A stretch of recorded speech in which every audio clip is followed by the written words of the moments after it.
how to set up automated replies.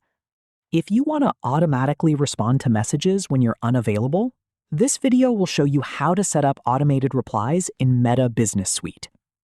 First, open Meta Business Suite and sign in to your Meta account. Now, click on Inbox from the left side menu.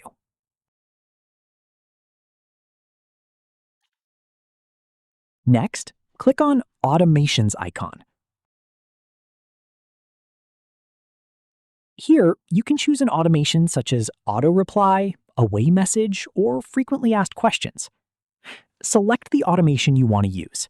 I chose auto reply. Now, customize your message and choose when it should be sent. Once you're done, click on Save Changes or Turn On to enable the automation. Your Facebook page and Instagram account will now automatically reply to messages based on the settings you've selected. That's how you can set up automated replies in Meta Business Suite. If you find this video informative, click on like, share, and subscribe for more videos.